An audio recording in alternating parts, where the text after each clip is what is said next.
بہار شریعت میں بھی عقائد کی مختلف کتابوں میں یہ بات صراحت کے ساتھ علماء نے بیان کی ہے کہ نبی پاک صلی اللہ تعالی علیہ وسلم کے تمام صحابہ قطعی جنتی ہیں۔ بالکل، کسی یہ کے تو ہمارے ایمانیات کا حصہ ہے۔ قطعی جنتی ہیں، کسی کے جنتی ہونے میں معاذ اللہ شک نہیں ہے۔ پوری امت کا اس پر اتفاق ہے اور یہ پوری امت کا اجماعی اور متفقہ مسئلہ ہے۔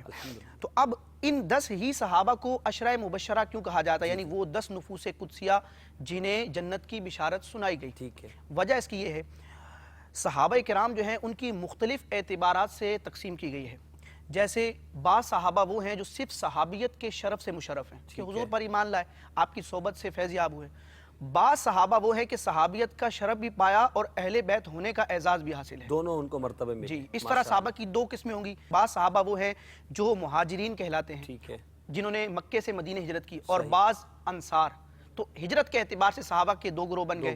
ایک اور اعتبار سے تقسیم کی گئی ہے، جیسے سورہ حدید میں اللہ تبارک و تعالیٰ نے اپنے محبوب صلی اللہ تعالی علیہ وسلم کے اصحاب کی 2 قسمیں بیان کی۔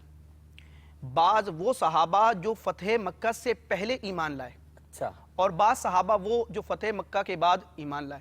فضیلت اولین ہی کو حاصل ہے کہ جو اولین و سابقین جی کہا جاتا ہے غالباً، جی، یعنی فتح مکہ سے پہلے جو حضور پر ایمان لا کر صحابیت کے شرف سے مشرف ہوئے، ان صحابہ کو فتح مکہ کے بعد ایمان لانے والے صحابہ پر فضیلت حاصل ہے۔ دونوں کی تقسیم فرما کر رب تعالیٰ نے فرمایا وَكُلَّهُمْ وَعَدَ اللَّهُ الْحُسْنَى، اللہ تعالیٰ نے ان سب کے ساتھ بھلائی کا ارادہ فرمایا۔ اسی طرح ترمذی شریف کی حدیث پاک ہے، حضور صلی اللہ تعالی علیہ وسلم ارشاد فرماتے ہیں لا تمس النار مسلمن رآنی اور من رآنی، بے شک جہنم کی آگ اس آنکھ کو نہیں چھوئے گی جس نے میری زیارت کی۔ سبحان اللہ، یعنی جس آنکھ نے میری زیارت کی اس کو جہنم کی آگ نہیں چھوئے گی، اور جس نے میرے صحابی کی زیارت کی، یعنی اس آنکھ کو دیکھا جس نے مجھے دیکھا، اللہ تعالیٰ اس پر یہ کرم فرمائے گا کہ جہنم کی آگ اسے نہیں چھوئے گی۔ اب یہ آیت مبارکہ میں نے بیان کی اور یہ حدیث پاک بیان کی، اور بھی کئی احادیث اور آیات سے یہ عقیدہ اور مسئلہ ثابت ہوتا ہے کہ تمام صحابہ کرام قطعی جنتی ہیں۔